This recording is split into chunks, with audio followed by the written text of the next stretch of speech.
पुरुषाय विद्महे महादेवाय धीमहि तन्नो रुद्रा प्रचोदयात्. அனைத்து நண்பர்களுக்கும் பிறைசூடன் சார்பாக அன்பான வணக்கங்கள்.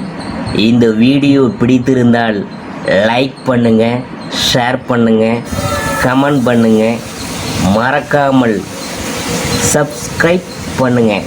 வாங்க வீடியோ பார்ப்போம். ஜூன் மாத ராசி பலன்கள் 2025ஆம் ஆண்டு எப்படி இருக்க போகிறது என்று நாம் பார்க்கும் பொழுது, அதாவது ஜூன் மாத கிரக பயிற்சிகள் ஜூன் 6ஆம் தேதி, அதாவது 2025 புதன் பகவான் மிதுன ராசிக்கு நுழைகிறார். ஜூன் 7ஆம் தேதி செவ்வாய் பகவான் சிம்ம ராசிக்கு பயிற்சி ஆகிறார். ஜூன் 15ஆம் தேதி சூரிய பகவான் மிதுன ராசியில் நுழையக்கூடிய ஆனி மாதம் பிறக்குதுங்க. ஜூன் 22ஆம் தேதி புதன் பகவான் கடகராசிக்கு பயிற்சி ஆகிறாரு. ஜூன் 29ஆம் தேதி சுக்கிர பகவான் ரிஷபராசியில் நுழைகிறார். இவ்வாறு பயிற்சிகள்லாம் செயல்படுதுங்க ஜூன் மாதத்தில். தனுசு ராசி அன்பர்களே, குடும்பம். அஷ்டம ராசியில் நீச்ச நிலையில் அமர்ந்துள்ள செவ்வாய் ஒருவரை தவிர மற்ற பெரும்பான்மையான கிரகங்கள் அனைத்தும் ஏதோ ஒரு வகையில் உங்களுக்கு நன்மை செய்யும்படியாக சஞ்சரிக்கின்றனர். இந்த மாதம் முழுவதும் உஷ்ணம் சம்பந்தமான சரும உபாதைகளால் பாதிக்கப்பட்டு எளிய சிகிச்சை மூலம் குணம் கிடைக்கும். கலஸ்திரஸ்தானத்தில் நிலை கொண்டுள்ள குரு பகவான் தனுசு ராசியை தனது சுப பார்வையினால் தோஷமற்றதாக செய்து விடுகிறார். குடும்பத்தில் ஒற்றுமை நிலவும். சனி பகவானும் ராகுவும் உங்களுக்கு ஆதரவாக சஞ்சரிக்கிறதுனால முயற்சிகள் அனைத்திலும் வெற்றி கிடைக்கும். விவாகம் சம்பந்தமான முயற்சிகளில் நல்ல வரன் அமைவதால் மனதில் மகிழ்ச்சி நிலவும். திருமணமான பெண்மணிகள் உங்களுக்கு சிறப்பாக இருக்கும் இந்த மாதத்தில். அடுத்தது உத்தியோகம். ஜீவனக்காரகனான சனி பகவானும் ராகுவும் ஆதரவாக சஞ்சரிக்கிறதுனால பலருக்கு ஊதிய உயர்வு கிடைக்கும். தசா புத்திகள் சுபபலம் பெற்றிருப்பின் பதவி உயர்வுக்கும் சாத்தியக்கூறு உள்ளது. தற்காலிக பணியில் உள்ளவங்களுக்கு பணி நிரந்தரமாகும். வெளிநாடு சென்று பணியாற்ற வேண்டும் என்ற ஆர்வம் இருந்துச்சுன்னா இந்த மாதத்தில் முயற்சி செஞ்சு பார்க்கலாம், வெற்றி கிடைக்கும். ஏற்கனவே அந்நிய நாடுகளில் பணிபுரிந்து வரும் தனுசு ராசிக்காரங்களுக்கு எதிர்பாராத புதிய சலுகைகள் கிடைக்கும். தாய்நாடு திரும்ப வேண்டும் என்ற விருப்பம் இருந்துச்சுன்னா இப்போது நீங்கள் முயற்சி செஞ்சு பார்க்கலாம். தொழில் வியாபாரம் கொடுக்கறதில் சனி பகவானுக்கும் ராகுவிற்கும் இணையாக கிரகங்கள் இல்லை என்பது ஜோதிட வாக்காகும். இவ்விரு கிரகங்களை பற்றியும் மக்களிடையே நெடுங்காலமாக தவறான பல கருத்துகள் நிலவி வருது. மானிட பிறவி எடுத்தவங்க அவரவர்களின் முற்பிறவியில் செயல்களின் அடிப்படையில்தான் இந்த பிறவியில் தொழில், வியாபாரம், உத்தியோகம் ஆகியவை அமையுது என்று கூறுதுங்க. மிக புராதனமான நூல்களான தர்மசாஸ்திரம், கருடபுராணம், பூர்வ ஜென்ம நிர்ணய சாரம், பராசர ஜிம்கீதை போன்றவை, அதாவது அடுத்த பிறவியில் நமது வாழ்க்கையை, நமது செயல்களை நிர்ணயிக்குது என்பதே அதன் பொருள். கிரகங்களின்படி வியாபாரத்தில் சிறந்த முன்னேற்றமும் லாபமும் கிடைக்கும். அடுத்தது கலைத்துறையினர். இந்த மாதம் முழுவதும் வருமானம் ஒரே சீராக இருக்கும். எதிர்பார்த்திருந்த புதிய வாய்ப்புகள் தக்க தருணத்தில் கை கொடுக்கும். மக்களிடையே செல்வாக்கு உயரும். தசா புத்திகள் சுபபலம் பெற்றிருப்பின் வெளிநாடு சென்று வரும் வாய்ப்பும் அங்கு நடக்கும் நிகழ்ச்சிகளில் பங்கேற்கும் சாத்தியக்கூறும் உள்ளதை கிரகநிலைகள் எடுத்துக்காட்டுது. வருமானமும் உயரும். மக்களிடையே புகழ் ஓங்கும். செல்வாக்கு அதிகரிக்கும். புதிய ஆடை ஆபரண சேர்க்கை உண்டாகும். அரசியல்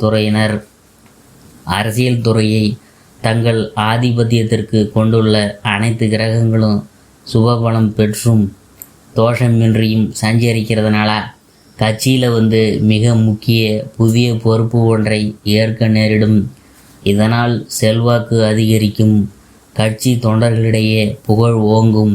செல்வாக்கு மிகுந்த அரசியல் தலைவர் ஒருவருடன் நெருங்கிய நட்பு ஏற்படும்.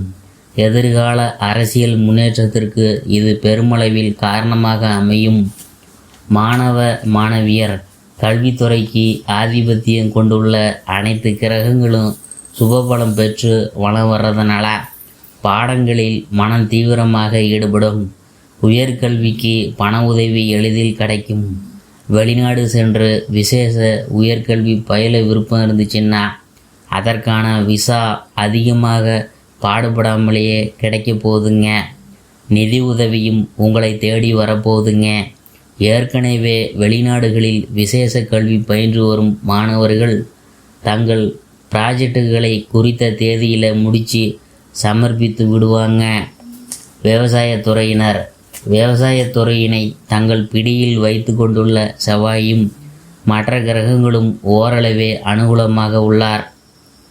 உழைப்புக்கேற்ற விளைச்சல்களும் வருமானமும் கிடைக்கிறது சற்று கஷ்டம்தான். எதிர்பார்த்ததை விட விளைச்சல் சிறிது குறைவாகவே இருக்கும். ஆயினும் நஷ்டம் ஏற்பட வாய்ப்பில்லை. எதிர்பார்க்கும் அளவுக்கு தண்ணீர் கிடைக்கிறதுல குறைவு இருக்காது. கால்நடைகளின் வளர்ப்பில் குறைவு இருக்காது. சிலருக்கு நவீன விவசாய வசதிகள் கிடைக்கும். அடுத்தது பெண்மணிகள். பெரும்பான்மையான கிரகங்கள் உங்களுக்கு ஆதரவாகவே வலம் வருது. இந்த மாதம் முழுவதும் உங்கள் எதிர்பார்ப்புகள் அனைத்தும் நிறைவேறுமுங்க. வேலைக்கு சென்று வரும் பெண்மணிகளுக்கு ஊதிய உயர்வு எதிர்பார்க்கலாம்.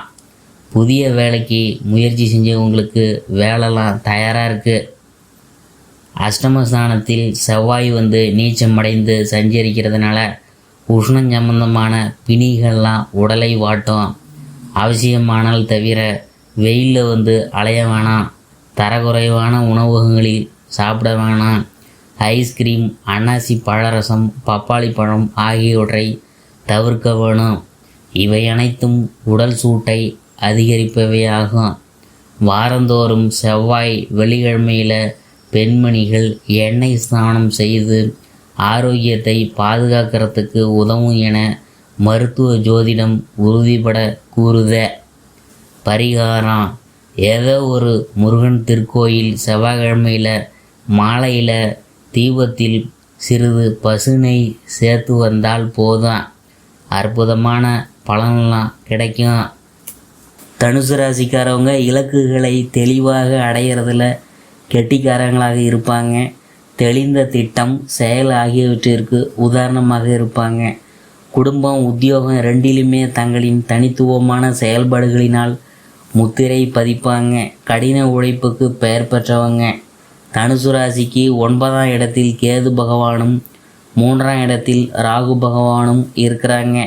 5ஆம் இடத்தில் சுக்கிர பகவான் இருக்கிறாங்க. இதனால் புதிய கார், இருசக்கர வாகனம் வாங்குவதற்கான வாய்ப்பெலாம் இருக்குதுங்க. நிலம், வீடு வாங்குவதற்கான வாய்ப்பெலாம் அமையுங்க. அதிர்ஷ்டம் உங்கள் வீட்டு வாசகதவை தட்டுங்க. அதாவது மாடலிங், ஐடி, கலை, சினிமா, ஊடகம் உள்ளிட்ட துறைகளில் இருக்கிறவங்களுக்கு சிறப்பான முன்னேற்றம் கிடைக்குமுங்க. தொழிலில் நல்ல லாபம் கிடைக்கும். எடுக்கும் முயற்சிகளில் எல்லாம் வெற்றி கிடைக்கும். சமூகத்தில் விஐபிகளின், அரசியல்வாதிகளின் தொடர்பால் ஆதாயம் உண்டு. புதிய பங்குதாரர்கள் கிடைப்பாங்க. சுபகாரிய தடைகள் விலகும். நீண்ட காலமாக திருமணம் ஆகாதவங்களுக்கு இந்த மாதம் யோகங்கள்லாம் கூடி வருங்க. பயணங்களின் போது கவனமாக இருக்கணும். கவனம் தவறினால் பயணத்தில் வம்பு வழக்குகளை சந்திக்க வேண்டிய நிலை ஏற்படும். பயணங்களின் போது பணம், நகை ஆகிய உடைமைகளை பத்திரமாக பாதுகாக்க வேணும். சொத்து வாங்குவதில் சட்ட சிக்கல் இல்லாமல் இருப்பதை உறுதி செய்து